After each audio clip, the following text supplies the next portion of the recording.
Yes, it's John G. Sutton here. Tales from the Jails.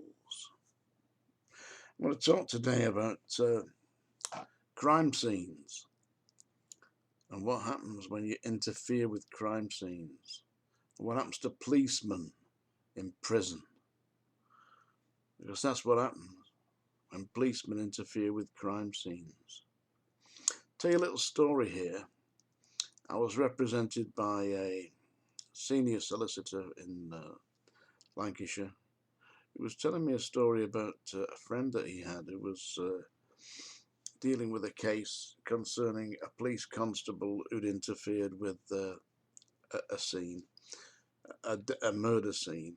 And what had happened was two young girls had been murdered in the woods and they'd been sexually abused. And these girls had been raped by the killer, stripped naked and raped. I believe they were about 11, 12 years old. And they were left in very lewd positions in the woods in Lancashire. You know, legs akimbo, stretched back, exposed and savagely raped and seriously damaged. Both these girls. And this police officer was put in charge of the scene of the crime and left overnight to guard the area on his own. And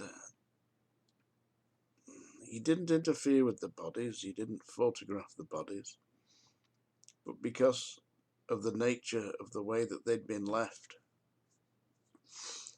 which it played on his mind. Apparently this particular police officer was a religious man and believed that this was an offence against God.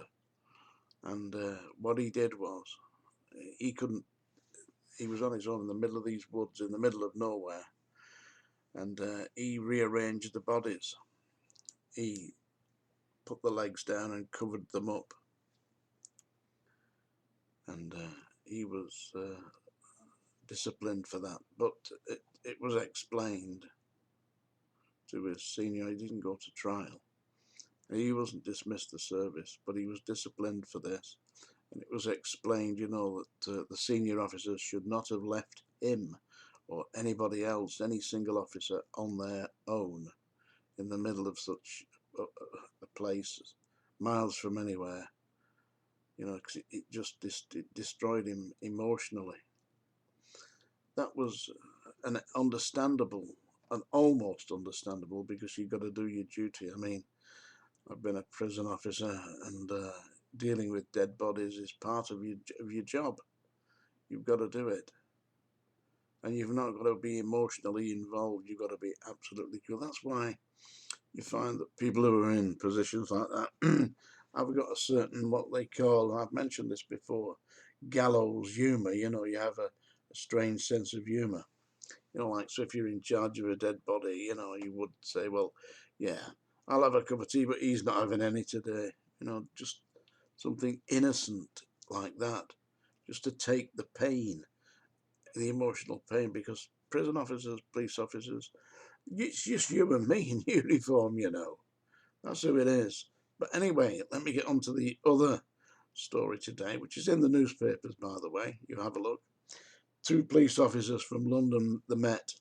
One was called Dennis Jaffa. The other was Jamie Lewis. Jaffa was aged 48 and Lewis was 33. And at the scene of a murder, two women were murdered. And they took photographs of them and passed them round to their friends. They had a WhatsApp group called the A-Team, believe it or not. There's a picture here of them. I think you may be able to see that. Can you see that? They are. That's the two police officers. On the left there, you see Dennis Jaffa, and on the right, Jamie Lewis. Jaffa 48, Lewis 33. They just had their appeals dismissed. The Crown Court. They said that they'd been assaulted in prison by prisoners, obviously, and they were seeking to have their sentences reduced. They were sentenced to 2 years each, but their appeal was dismissed. The actual killings were done by a maniac who called himself Daniel Hussein, who was an obvious lunatic, who believed that he'd done a deal with the devil. Satan had agreed that he could win the lottery if he murdered 2 women. And the 2 women that he murdered, one was called Biba Henry and Nicola Smallman. Biba Henry was 46, and Nicola Smallman was 27. They were murdered in Wembley and left in shrubland. And subsequently, the 2 police constables, Denise Jaffa and Jamie Lewis, were left to guard the actual scene of the murder with the bodies and entertained themselves by taking photographs of the victims and posting them on their personal WhatsApp sites, chat groups. As I said, one of them was called the A-Team, which consisted of 46 police officers, believe it or not. So 46 police officers were sharing these images of the murder victims, and Denise Jaffa, yeah, the older of the 2 police officers, had photoshopped the images and imposed his own picture at the front like it was a selfie. I mean,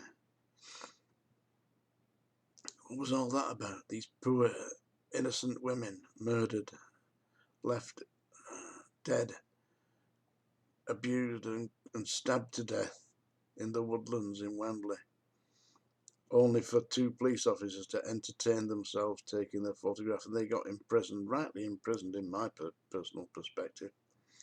And now they complain about being assaulted in prison. Well, police officers do get assaulted in prison.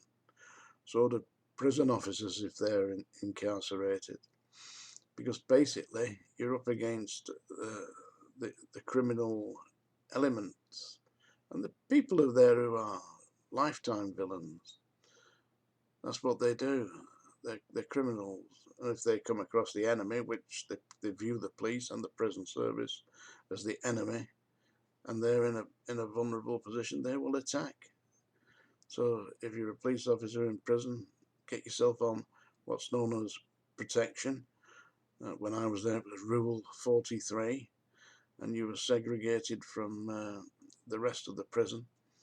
Unfortunately, the people you were segregated with would be sex offenders and the like, who were also a target for the hitmen in the prison.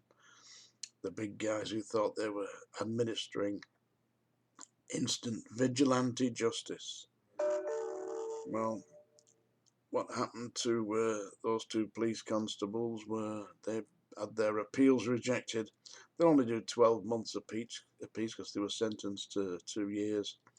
But from being police constables, obviously reasonably long service police officers, to being prisoners was a matter of utter stupidity. And that's today's Tales from the Jails. I sincerely hope that you're enjoying these. Please do subscribe. My name's John G. Sutton. Thank you very much.